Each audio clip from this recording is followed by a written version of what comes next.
नमस्कार साथियों, आप सभी का स्वागत करता हूं मैं अपने YouTube चैनल लर्निंग हब में। दोस्तों, आज हम लोग पढ़ा पंचायत शासन व्यवस्था के बारे में पढ़ेंगे। ठीक है, पढ़ा पंचायत शासन व्यवस्था के बारे में पढ़ते हैं। तो आइए चलिए आगे हम लोग बढ़ते हैं और देखते हैं कौन कौन से इंपॉर्टेंट क्वेश्चंस बन सकता है पढ़ा पंचायत शासन व्यवस्था से। तो ये कुछ स्तर है जो मैं आपको समझाना चाहूंगा। देखिए, पढ़ा पंचायत शासन व्यवस्था जो है वह उरांवों की शासन व्यवस्था है। उरांवों की शासन व्यवस्था है। उरांवों की शासन व्यवस्था को क्या कहते हैं? पढ़ा पंचायत शासन व्यवस्था। यह 3 स्तरीय शासन व्यवस्था होती है। इस शासन व्यवस्था के बारे में कहीं कहीं आपको 2 स्तरीय शासन व्यवस्था भी लिखा मिलेगा, तो ये ध्यान रखिएगा। ठीक है, जनरली ये 3 स्तरीय शासन व्यवस्था, लेकिन किसी किसी बुक में आपको ये 2 स्तर ही मिलेगा। अब देखिए, जो सबसे छोटी स्तर होती है उसे कहते हैं ग्राम स्तर। ग्राम स्तर पे जो पंचायत पाई जाती है उसे कहते हैं गांव पंचायत। इसके बाद जो दूसरा स्तर होता है वो पढ़ा स्तर पर होता है। पढ़ा स्तर पर जो पंचायत पाई जाती है उसे पढ़ा पंचायत कहते हैं। और सबसे अंतिम में जो होती है उसे हम लोग कहते हैं अंतर पढ़ा पंचायत। ठीक है, अंतर पढ़ा पंचायत। तो हम लोग सबसे पहले क्या करेंगे? गांव पंचायत पढ़ेंगे, देन हम लोग पढ़ेंगे पढ़ा पंचायत, और उसके बाद हम लोग पढ़ेंगे अंतर पढ़ा पंचायत। तो गांव पंचायत शासन व्यवस्था, गांव पंचायत हम लोग सबसे पहले कंप्लीट करते हैं। तो नेक्स्ट हम लोग बढ़ते हैं गांव पंचायत के बारे में। देखिए, गांव पंचायत जो है, गांव पंचायत में 3 प्रकार के मुख्य रूप से कार्यकर्ता पाए जाते हैं। ये 3 कार्यकर्ता हैं। इन तीनों कार्यकर्ताओं के अलावा एक और कार्यकर्ता होता है जिसे हम लोग कहते हैं मांझी, जो यहाँ लिखा हुआ नहीं है, तो इसके बारे में भी हम लोग पढ़ेंगे। तो सबसे पहले हम लोग पढ़ेंगे महतो के बारे में। महतो के बारे में, ठीक है। देखिए, महतो जो होता है गांव का प्रधान होता है। यह पद वंशानुगत होती है और महतो को उनकी सेवा के बदले में जो जमीन दी जाती है उसे कहते हैं महतवाई जमीन। ये प्रश्न पूछा गया भी है।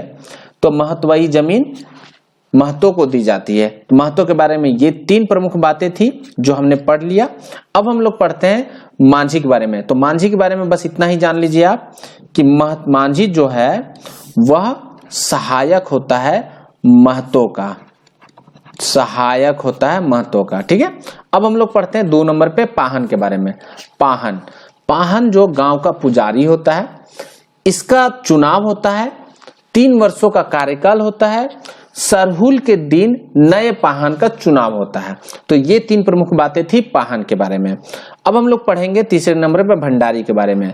भंडारी जो होता है संदेश वाहक होता है। ये संदेश महतो के पास लाना, महतो का संदेश गांव के किसी व्यक्ति या तक पहुंचाना, ये संदेश का पहुंचाने का काम करता है। मैसेंजर के रूप में काम करता है भंडारी। और भंडारी को इसके एवज में जो जमीन दी जाती है उसे कहते हैं भंडारगिरी खेत। तो ये हमने पढ़ लिया गांव पंचायत के बारे में। गांव पंचायत के जो प्रमुख व्यक्तियों के बारे में हमने पढ़ लिया, पदों के बारे में पढ़ लिया कि इनका क्या क्या रोल है। अब हम लोग पढ़ेंगे पढ़ा पंचायत। तो चलिए पढ़ा पंचायत के बारे में हम लोग नजर डालते हैं। तो मैंने बताया कि 3 स्तरीय होता है। पढ़ा स्तर पर जो पंचायत होती है उसे कहते हैं पढ़ा पंचायत। और पढ़ा पंचायत में ये सभी प्रकार के कार्यकर्ता होते हैं, उन सभी के बारे में पढ़ेंगे। सबसे पहले हम लोग पढ़ेंगे पढ़ा राजा के बारे में। पढ़ा पंचायत का जो प्रधान होता है वो उसे कहते हैं पढ़ा राजा। पढ़ा राजा का सहायक होता है मंत्री। मंत्री सहायक नहीं होता है। पढ़ा राजा ये होता है प्रधान, ये होता है प्रधान। मंत्री होता है सलाहकार। किसका? पढ़ा राजा का। इसको सलाह देता है। ये हो गया सलाहकार। दीवान के बारे में बात करते हैं। दीवान जो होता है यह होता है सहायक। किसका? पढ़ा राजा का। पैन भरा का काम क्या? ये सभा में खान पान की व्यवस्था करता है। और कोटवार क्या है? यह है संदेश वाहक। ठीक है।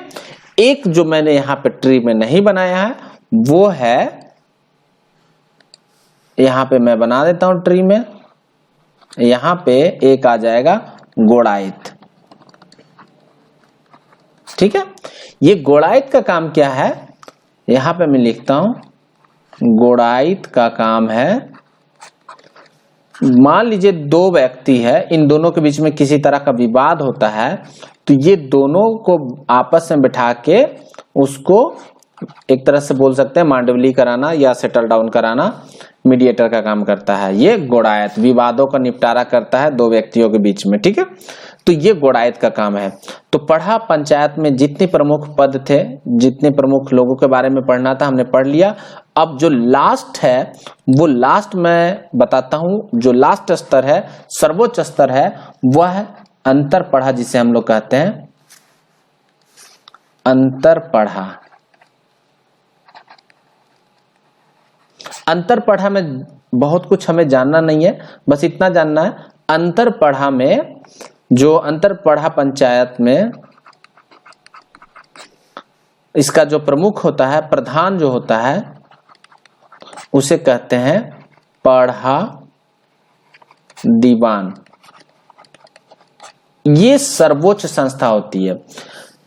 ग्राम स्तर पर अगर कोई मामला नहीं निपटता है तो वो पढ़ा पंचायत के स्तर, पढ़ा स्तर पर जाता है। पढ़ा स्तर पर नहीं निपटता है तो वो अंतर पढ़ा के पास मामला जाता है, और अंतर पढ़ा के पास में वो मामला आने के बाद अंतर पढ़ा पंचायत का निर्णय सर्वमान्य होता है पढ़ा दीवान का। ठीक है, तो ये तीन स्तरीय पढ़ा उड़ाओं की जो तीन स्तरीय व्यवस्था थी, उन तीनों स्तर में हमने एक एक करके जान लिया। ग्राम स्तर पे क्या व्यवस्था थी, पढ़ा स्तर पे क्या, और अंतर पढ़ा व्यवस्था पे क्या, इन तीनों व्यवस्था पे हमने पढ़ लिया।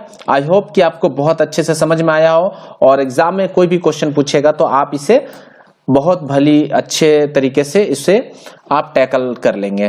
ठीक है दोस्तों, चाहे तो आप एक जोहार ऑनलाइन टेस्ट एप्लीकेशन है, प्ले स्टोर से डाउनलोड कर सकते हैं, जहां पे आप टेस्ट फ्री में क्विज दे सकते हैं। इसके अलावा आप चाहें तो वेबसाइट भी विजिट कर सकते हैं johartest.com। इसके अलावा टेलीग्राम ग्रुप में आप ज्वाइन करेंगे तो वहां पे बहुत सारे आपको पीडीएफ आपको मिलता रहेगा। टेलीग्राम ग्रुप का लिंक मैं डिस्क्रिप्शन बॉक्स में डाल दूंगा, वहां से जाइए, ज्वाइन कर लीजिए। ठीक है दोस्तों, वीडियो को लाइक एंड शेयर कर दीजिएगा, पसंद आए तो लाइक एंड शेयर कीजिएगा, उससे हमें थोड़ा एनकरेजमेंट मिलती है और भी अच्छे काम करने के लिए। Don't forget to share video. ठीक है दोस्तों, thanks for watching, good luck.